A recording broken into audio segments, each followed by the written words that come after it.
All right, so let's, we'll talk about Aston in a while and also turn our election to the New South Wales wash-up as well, where Labor will not get a majority, set to get to 45 or 46 seats once all is said and done. Still going on and counting. Holsworthy is one seat, which is looking likely or almost certain Liberal. And the other seat, Ryde, Labor might get to 46 on. Joining me now is William Wright, Head of Research and Insights at Govconnex, which does assist Sky News with our election and election night coverage. William, busy couple of weeks for you, so thanks again for your time. So just starting off with the New South Wales election, look, we're seeing, as I said, I think Holsworthy will end up probably with a Liberal Party lead of 300 or so. Ryde will be really, really tight. But it's interesting to just look back on the night. There were a few calls of majority, and the point about this is the way election types of votes are coming in particular pre-poll, has been changing for a little while now. So there are established patterns we can look at. I know there was a big postal increase in New South Wales, but pre-poll was the other story here about why a lot of these seats have tightened. Yeah, well, Tom, I think for the public there needs to be less Anthony Green and more Tom Connell. Sky was the only network on the night that didn't call a majority for Labor and successfully has held off on that.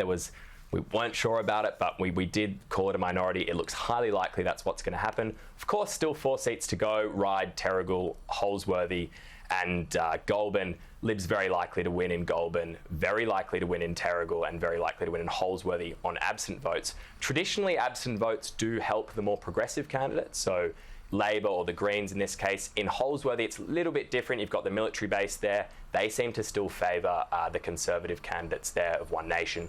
And the Liberals, Ryde is the really interesting one. So there's still 6,000 postal votes out there. Postal votes traditionally go quite well for the Liberal Party. I was talking to a scrutineer in Ryde this morning about this. They reckon they might get about 3,000 back. If they get 3,000 back, the Libs will win by about 100 votes. So watch that. Very close, but very unlikely that Labor takes the other two there. Look, not taking anything away from Chris Minns, it was a mighty performance. 5.8% swing to Labor. They did a very successful job, but it's not electoral wipeout for the Liberal Party, but it will be hard for them to get back to a majority. So they need about a 9% swing to form a majority government. After this, in 4 years' time, Labor would need about 2% to rule in majority. Yeah, so look, essentially there'd have to be a huge surprise in the remaining votes because we've got the trends of some of those, all those vote types at the moment, enrolment, absent, etc. So we basically know where it's going, but been a bit of a weird one with some of them, so maybe we just want to wait for that 100% confirmation. Look, it's a win for Labor, no doubt. They'll be maybe a little bit disappointed they didn't get majority. The difference in the Liberal Party this time and last time is they're not hollowed out. They've got not as many seats to make up compared to the federal equation, and the margins are crucial as well. There's going to be quite a few really tight seats that the Labor Party just gets.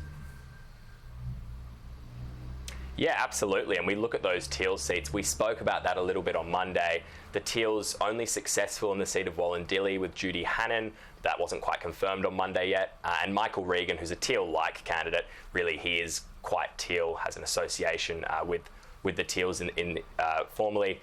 He's an independent successful there, but they failed. We spoke about the structural reasons why they couldn't do that, optional preferential voting. But yeah, the Liberal Party have defended those Teal seats. There's now, if they take half a dozen seats, they can take back minority government and rule with this really large crossbench that we see now.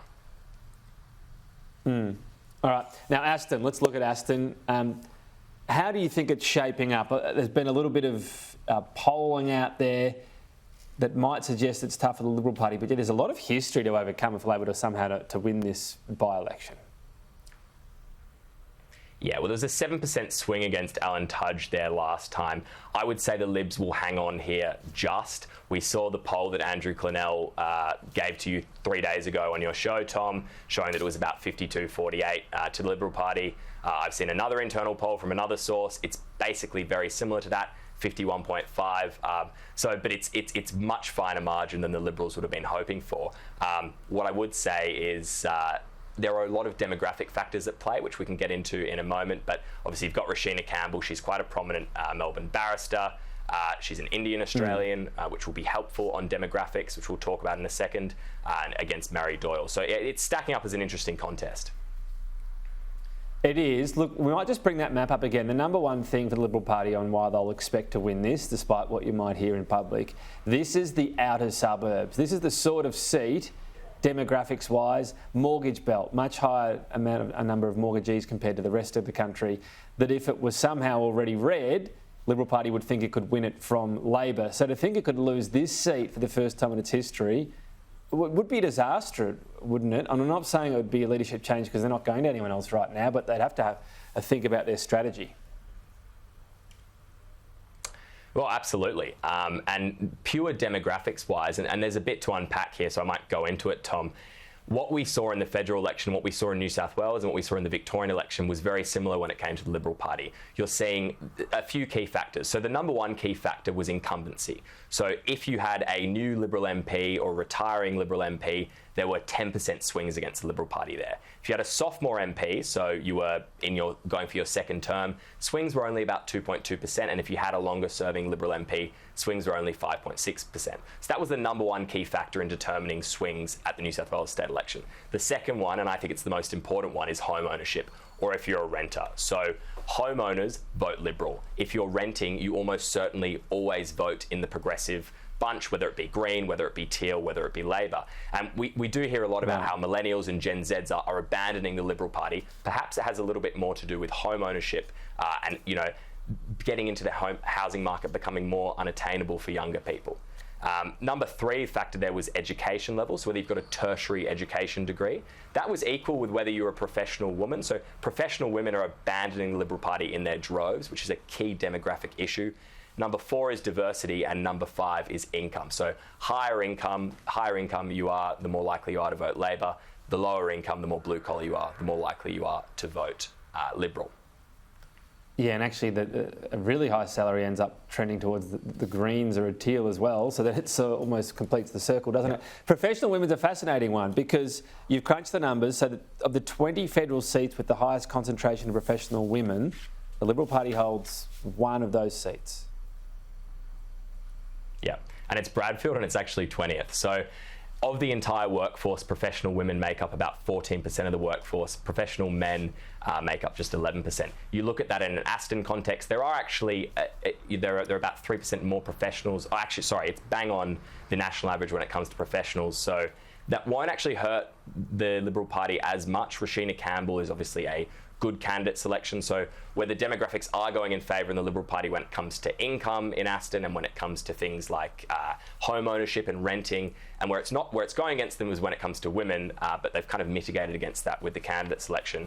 Interestingly, the New South Wales Liberal Party party room is almost at 40% women, mostly because a lot of the men have lost.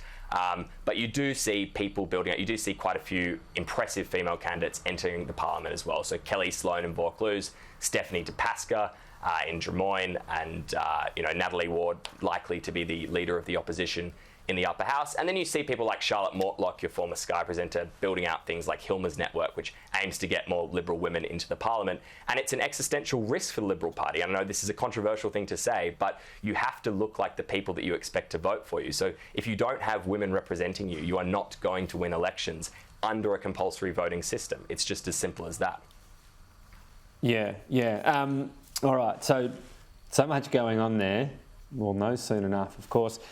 What about more redeeming in this impact? Because Peter Dutton was keen to sort of subtly mention this to his troops. In other words, if he loses, or the Liberal Party loses, Peter Dutton's not up, then it's not his fault. Is that sort of reading the ground here? Yeah, it's not his fault, but it's certainly what they wouldn't have wanted. I mean, it's the last thing they would have wanted in the week leading into the election. I'll note that 9% of the vote at the 2022 federal election went to One Nation and the UAP. So whether those voters are not happy with Pissutto's decision to suspend deeming, we'll see. Maybe that's mitigated by those that are actually supportive of the decision. So it's an interesting one. We'll see what happens. And when it comes to Dutton's leadership, I think if he does lose this by-election, it's been almost 100 years since a government has won a by-election off an opposition. Basically the last time Fitzroy won a premiership, by the way, Tom. It would be very, very bad for Peter Dutton, and very unlikely that he would lead the Liberals into the next election. I'm not sure if you're celebrating that or having a dig at me after the performance of the Brisbane Lions last night. Might be 100 more years. Just finally, no Teal here. It's not really a Teal sort of area, I guess. It's not a teal seat. I spoke to Simon Holmes a Court about this 3 weeks ago. I was like, why aren't you running? It's probably a good seat. There's a bit of a backlash against Alan Tudge. He was like, well, no community-minded independent group rose up, and he's actually claiming is it a success for his movement because 2 women are running for both major parties. So make of that what you will, Tom.